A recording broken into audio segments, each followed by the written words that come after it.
Chefe, hoje eu sentei aqui com meu ginger ale e uma dúvida enorme na cabeça.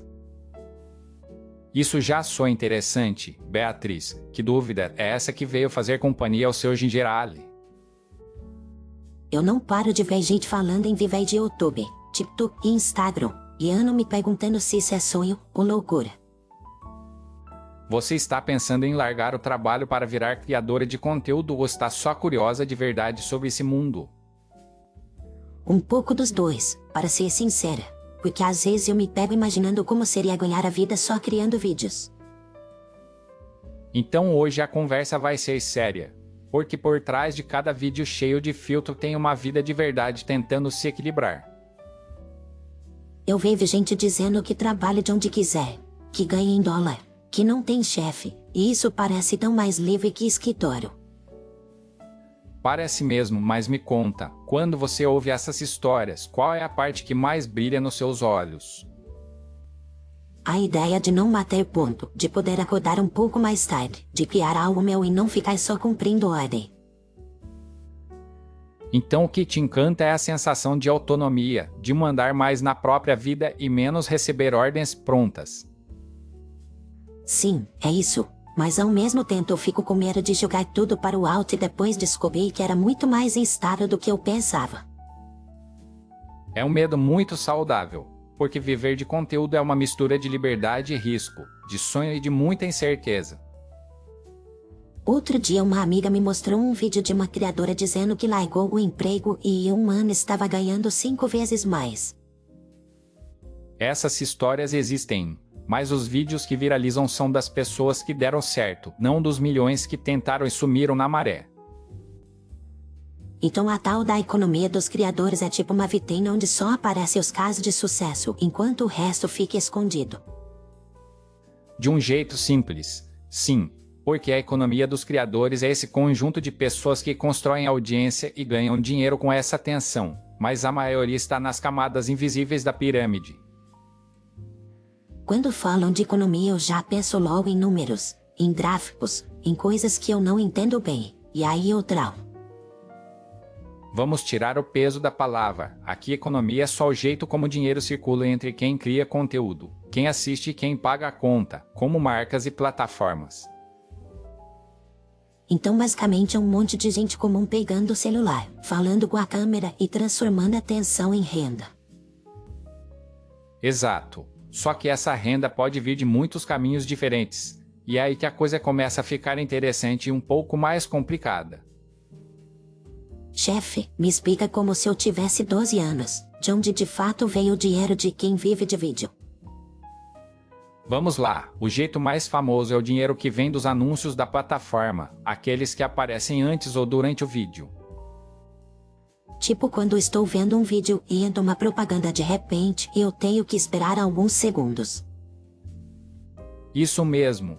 Quando alguém vê ou interage com esse anúncio, uma parte do dinheiro que o anunciante pagou vai para a plataforma e outra parte vai para o criador. Então é como se a pessoa estivesse alugando um espaço dentro do vídeo para uma marca aparecer. Além disso, tem o dinheiro que vem de patrocínios diretos. Quando a marca procura o criador, combina um valor e pede para ele apresentar o produto dentro do conteúdo. Esse é aquele momento em que a pessoa fala que usa certo creme, certo aplicativo ou certo curso, e parece tudo muito natural. Muitas vezes é bem planejado para parecer parte da conversa, porque quanto mais autêntico, mais as pessoas confiam. Mas não é só isso, né, chefe? Eu vejo muita gente vendendo curso, livro, consultoria, um monte de coisa própria. Perfeito, essa é a outra perna importante da renda. Quando a pessoa usa a visibilidade para vender algo que é seu, de um curso a uma camiseta, o que importa é transformar a atenção em algo mais direto. E ainda tem gente que vive com o apoio da comunidade, com assinaturas mensais, membros exclusivos e essas coisas. Sim, é quando parte da audiência decide ajudar de forma recorrente, pagando um valor por mês em troca de conteúdo extra ou simplesmente porque quer ver o trabalho continuar. No papel isso parece muito legal, várias fontes de renda, várias possibilidades. Só que aí vem a palavra que me assusta, estabilidade. Instabilidade é quase o sobrenome desse tipo de trabalho, porque nada é garantido, nem os anúncios, nem as marcas, nem o humor do público. A sensação que eu tenho é que a qualquer momento o tapete pode ser puxado, como se o chão fosse feito de areia. É uma boa imagem, porque o criador constrói uma casa em cima de um terreno que não é dele. O terreno pertence às plataformas, aos algoritmos e às regras que mudam sem pedir licença. Esse tal de algoritmo é quase um personagem místico, todo mundo fala dele, mas ninguém entende direito como funciona. Ele é só um conjunto de regras que decide a quem mostrar o seu conteúdo, com base em padrões de comportamento, mas visto de fora parece magia mesmo. A parte assustadora é que um dia o vídeo voa, e no outro dia ninguém recebe notificação, como se você tivesse desaparecido do mapa. E o criador sente isso no bolso e no coração, porque a mesma curva que sobe rápido pode descer sem avisar, e junto com ela vai embora a sensação de valor e de segurança. Então não é só dinheiro, é autoestima junto, porque a pessoa começa a achar que vale o que o gráfico de visualizações mostra. É uma armadilha forte, principalmente para quem vive só disso, porque o número de views vira espelho do próprio valor pessoal. Chefe, isso me dá medo, porque eu já tenho dias em que eu me comparo com outras pessoas na rede, imagina se o meu salário também dependesse disso. Por isso tanta gente fala de burnout, de cansaço profundo, de ansiedade e de uma pressão constante para nunca desaparecer da tela. Eu vejo criadores pedindo desculpa quando some por uma semana, como se eles tivessem cometido um crime contra o público. É porque a relação com a audiência é intensa. A pessoa sente que deve estar sempre presente, sempre disponível, sempre criativa, e isso não é sustentável por muito tempo sem limite. E aí a promessa de liberdade vira uma espécie de prisão, só que com luz bonita e cenário bonito. Uma prisão sem portas visíveis, onde a própria pessoa é a carcereira quando não sabe dizer não nem para o algoritmo nem para si mesma. Mas ao mesmo tempo eu não consigo olhar para tudo isso e dizer que é só exploração, porque eu vejo gente realmente feliz criando. Porque também tem o lado luminoso, a possibilidade de falar sobre o que se ama, encontrar pessoas parecidas, criar uma comunidade em torno de algo verdadeiro. É bonito quando alguém usa o canal para ensinar, para consolar, para divertir. É como se aquela pessoa tivesse encontrado um lugar no mundo. E em países como o nosso, em que muita gente recebe salário baixo e tem poucas oportunidades, esse caminho aparece como uma nova fronteira, um lugar para tentar a sorte. No Brasil eu sinto muita gente cansada de trabalho sem reconhecimento, então a ideia de crescer na internet vira uma forma de respirar. E ao mesmo tempo, em lugares com realidades diferentes, como Portugal, você também vê criadores usando a internet para expandir possibilidades, levar conhecimento e cultura além das fronteiras. Então isso é meio global, mas bate diferente em cada lugar, porque as condições de vida fora da tela também importam. Exatamente, porque viver de conteúdo não acontece no vazio, acontece dentro de uma economia concreta, com aluguel, contas, planos de saúde e tudo aquilo que não aceita pagamento em leaks. Quando eu penso em largar tudo, eu lembro na hora do boleto, do aluguel, dos imprevistos e desse mundo todo real. E é aí que entra a pergunta que vale muito mais do que uma boa edição de vídeo. Que tipo de risco você está disposta a assumir e quanto tempo você consegue segurar a onda se as coisas derem errado? Eu tenho um emprego que não é perfeito, mas paga as contas, e a ideia de trocá-lo por algo tão certo me corta o ar. Você não precisa escolher entre céu e inferno de uma vez. Existe esse espaço do meio, aquele lugar onde você experimenta sem abandonar a última boia. Você quer dizer fazer conteúdo como um segundo trabalho por um tempo, para ver se existe caminho real antes de soltar? Sim, testar de forma constante, mas planejada, construir uma base de conteúdo, entender sua relação com a câmera, com o público e com o próprio tempo. Tem gente que fala que se você não se jogar por inteiro nunca vai dar certo, que tem que queimar pontes. Esse discurso é muito sedutor, mas muitas vezes é irresponsável. porque não leva em conta a vida concreta da pessoa que está ouvindo. Eu não posso simplesmente acordar amanhã, pedir demissão e esperar que o universo cuide do resto. Isso é bonito em filme, mas não no meu extrato bancário. E é aí que a reflexão fica adulta, quando você percebe que coragem não é pular sem ver o chão, mas calcular a distância e treinar o salto. Como eu sei se o meu conteúdo teria alguma chance real nesse mais gigante? Porque parece que já tem gente falando de tudo. A primeira pergunta não é se o mundo precisa de mais um canal, e sim se você tem algo honesto para oferecer, algo que faça sentido para você e para quem está do outro lado. Às vezes eu fico com medo de ser só mais uma voz repetindo as mesmas frases motivacionais. A diferença entre repetir e contribuir está no quanto da sua experiência real entra na conversa. O público sente quando há carne e osso por trás do texto.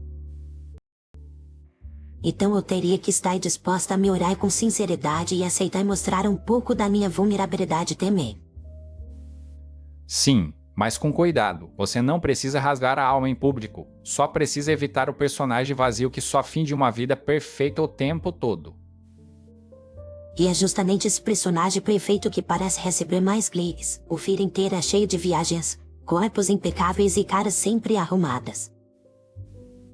A perfeição rende cliques, mas também cansa. Cada vez mais pessoas começam a valorizar quem mostra o bastidor, o erro, o dia comum, porque isso gera identificação real. Chefe, você acha que dá para ser criadora de conteúdo sem perder a cabeça, sem se perder de si mesma? Eu acho que dá, mas não é automático. Exige limites claros e um compromisso com a própria saúde antes de qualquer métrica. Que tipo de limite você acha que uma pessoa deveria colocar antes de pensar em viver só disso? Por exemplo, definir horários em que o trabalho acaba, mesmo sendo em casa, decidir que nem tudo precisa virar conteúdo, que alguns momentos são só seus. Eu já percebo que quando acontece algo diferente no meu dia eu peço logo em postar. Imagina se fosse o meu sustento, eu ia querer transformar tudo em material. E é assim que a linha entre vida e trabalho desaparece. Por isso é importante preservar pedaços de vida que não estão à venda. Outra coisa que eu fico pensando é em direitos, porque em um emprego formal eu tenho algumas garantias, e como criadora parece que é caro por si. Hoje a maior parte dos criadores vive como autônomos, sem direito a férias pagas, 13º, seguro-desemprego ou qualquer proteção semelhante. Então se ficar doente, se precisar parar, o dinheiro simplesmente deixa de entrar. Na maioria dos casos é isso mesmo, e é por isso que muita gente fala que é um trabalho com alto risco, apesar de ter também alto potencial.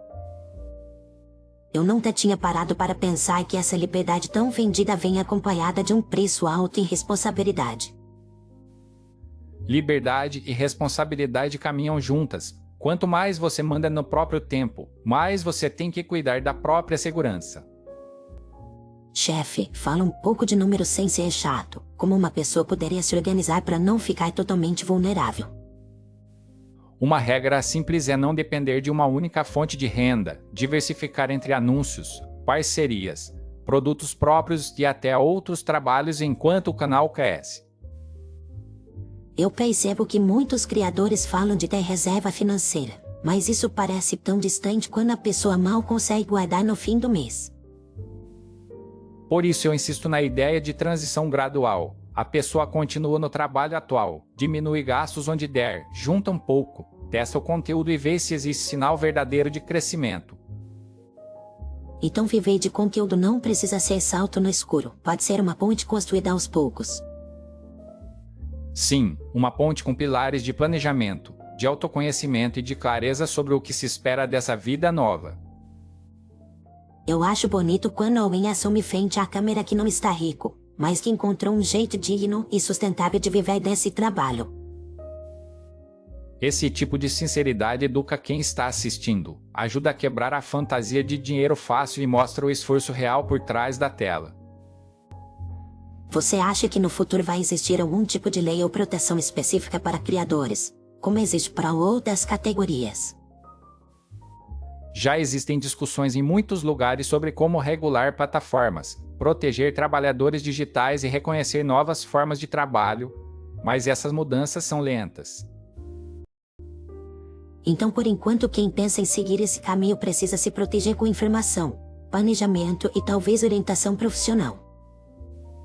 Isso, conversar com quem já vive dessa forma, buscar ajuda de contador, estudar contratos, entender impostos, tudo isso faz parte da vida de quem decide trabalhar na internet. Eu fico com a sensação de que muita gente vê só o lado disso, mas não percebe que precisa gostar também da parte de negócio. Viver de conteúdo é ser um pouco artista, um pouco empresário, um pouco gestor de tempo e um pouco analista de dados. Chefe, você me conhece, sabe que eu sou curiosa, mas também meio ansiosa. Você acha que eu deveria tentar ou esquecer disso? Eu acho que você deveria honrar sua curiosidade sem sacrificar sua segurança. Começar pequeno, criar por prazer e deixar os resultados te mostrarem se faz sentido crescer. Então começo sem a pressão de ser minha renda principal. Veja se eu gosto do processo e se alguém se encontra no que eu compartilho. Exatamente, porque se você odeia todo o caminho, só gosta da ideia de ser famosa, talvez não valha a pena pagar o preço. É muito fácil se apaixonar pela imagem da pessoa pronta, com um canal grande, sem ver os anos de tentativa e erro. Por isso é importante ouvir histórias completas, não só o capítulo final. Entender que por trás daquele vídeo alegre houve noites de dúvida, de edição cansativa, de medo de fracassar. Eu gosto muito da ideia de comunidade, de sentir que quem acompanha o canal não é só número, e sim gente de verdade. Quando o criador enxerga pessoas e não apenas números, ele toma decisões diferentes, respeita mais o próprio público e a própria saúde. Chefe, tem também uma parte que me assusta, que é a exposição, porque viver de conteúdo parece pedir uma vitrine permanente da vida. Você não precisa mostrar tudo. Pode escolher um recorte, uma parte da vida ou um tema, e proteger o resto. Usar um limite claro do que entra no palco e do que continua nos bastidores. Eu achava que para dar certo tinha que abrir a vida inteira. Agora eu vejo que dá para ser profunda sem ser totalmente transparente. Profundidade não é a mesma coisa que exposição total. Você pode ser sincera sobre o que sente e pensa sem revelar detalhes que não se sente pronta para dividir. Sabe o que é irônico, chefe? Estou aqui falando de viver de conteúdo enquanto bebo meu ginger ale e já começo a imaginar como seria gravar essa conversa.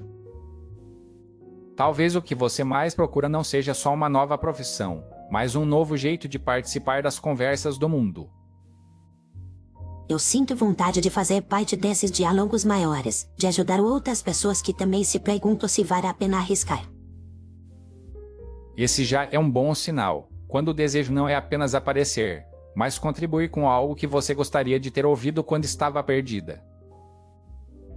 Se eu tivesse encontrado um vídeo honesto com essa nossa conversa, eu teria sofrido menos com essa idealização.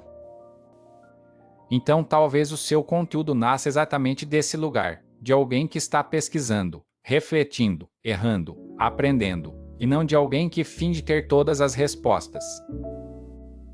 Eu gosto dessa ideia de caminhar junto, em vez de bancar especialista, porque eu ainda estou tentando entender meu próprio caminho. As pessoas se conectam com quem está em processo, não só com quem parece ter chegado. Isso cria espaço para trocas mais sinceras. Tem também a questão da família. Tem gente que não leva a sério esse tipo de trabalho. Acha que internet é brincadeira. Muita gente ainda não enxerga isso como profissão. Então é normal enfrentar descrença, mas com o tempo e com resultados consistentes a visão costuma mudar. Você acha que vale a pena seguir um sonho se ninguém ao redor acredita muito nele? Vale, desde que você também esteja disposta a escutar quem te ama, considerar os riscos e, se possível, não colocar tudo em jogo de uma vez só. Eu não quero ser irresponsável comigo mesma, mas também não quero abandonar a vontade de que é. Você não precisa escolher entre ser cuidadosa e ser criativa. Pode construir um caminho onde as duas coisas caminham juntas. Chefe, você falou tanto de planejamento. Você acha que uma pessoa deveria ter alguma meta mínima antes de pensar em viver só de conteúdo? Seria saudável ter uma renda estável vindo do conteúdo por um período razoável, como alguns meses, ter reserva guardada e uma noção clara do quanto se gasta por mês. Então não é só ver o mês bom e já correr para pedir demissão. Exato, é olhar a média, os padrões, perceber se aquilo está plantado em terreno firme ou se foi só uma maré passageira. Eu sinto que no fim das contas a pergunta não é só se vale a pena viver de YouTube, TikTok e Instagram, mas que tipo de vida eu quero ter. Essa é a pergunta central, porque talvez a sua resposta passe pelo conteúdo, mas não se resuma a ele. Eu não quero trocar um tipo de prisão por outra, eu quero aprender a cuidar melhor da minha liberdade. E às vezes cuidar da liberdade é aceitar fases, momentos, épocas em que ela é mais limitada para que mais tarde ela possa ser mais ampla. Você acha que existe uma idade certa para arriscar mais, ou isso não tem muito a ver? Tem a ver com responsabilidade, não com idade. Alguém de 20 pode ter mais compromisso com o próprio futuro do que alguém de 40. Depende da consciência de cada um. Eu saio dessa conversa entendendo que viver de conteúdo pode ser lindo, mas só se eu não fechar os olhos para a parte difícil. E que você pode se aproximar desse mundo sem se jogar de olhos vendados, construindo degrau por degrau. Chefe, de verdade, eu cheguei hoje só com uma nuvem de confusão. E agora tenho menos respostas prontas, mas muito mais clareza. Às vezes, clareza não é ter resposta definitiva, é saber que pergunta faz sentido continuar fazendo. E a pergunta que eu levo comigo agora é como criar sem me perder, como arriscar sem quebrar tudo o que já construí. Essa pergunta é um bom norte, e enquanto você mantiver esse cuidado, qualquer passo que der na direção do conteúdo já vai ser mais consciente. Acho que por hoje eu já te ocupei demais. Meu gingeral está quase no fim e minha cabeça está cheia. Mas de um jeito bom. Você sabe que eu gosto dessas conversas, Beatriz. Elas me lembram que o mundo digital é feito de pessoas de carne e osso que sentam aqui no balcão. Obrigada por ouvir e por explicar tudo sem me julgar. Eu precisava muito desse tipo de conversa. Quando você quiser, é só chegar com seu GG e uma nova dúvida. A casa está sempre aberta para boas perguntas. Então até a próxima, chefe. Eu vou digerir tudo isso com calma. Vai com calma, Beatriz. Cuida de você e deixa que as respostas venham no tempo certo. Boa noite, chefe. E obrigada por mais uma noite de conversa boa. Boa noite, Beatriz. E boa noite para esse silêncio que fica quando a gente termina uma boa conversa. Nossa, já está bem tarde. Acho que eu deveria ir embora agora. Mas acabei de perceber que esqueci a carteira em casa e não sei o que fazer. Eu deixei a carteira em casa e não tenho como pagar. Então eu queria pedir um favor. Você que está sentada aqui do meu lado e ouviu tudo. Será que poderia me oferecer este gingerale? Eu sei que você estava aqui o tempo todo, ouvindo cada palavra da nossa conversa. Se de alguma forma isso te ajudou ou te fez pensar, eu te peço esse presente com carinho. Muito obrigada por aceitar. Eu já senti que você tinha um coração generoso. As contribuições podem ser feitas pelo código QR no canto inferior direito do vídeo, ou pelo link na descrição. Aproveita para deixar o seu gostei, se inscrever no canal e escrever um comentário me contando o que você pensa sobre essa vida de criador de conteúdo. No link da descrição também tem outras áreas completamente diferentes desta, com conversas e histórias que podem fazer companhia em muitos outros momentos. Obrigada de verdade pela sua presença e pelo seu apoio. Desejo uma noite tranquila para você e até a próxima vez em que a gente se encontrar por aqui.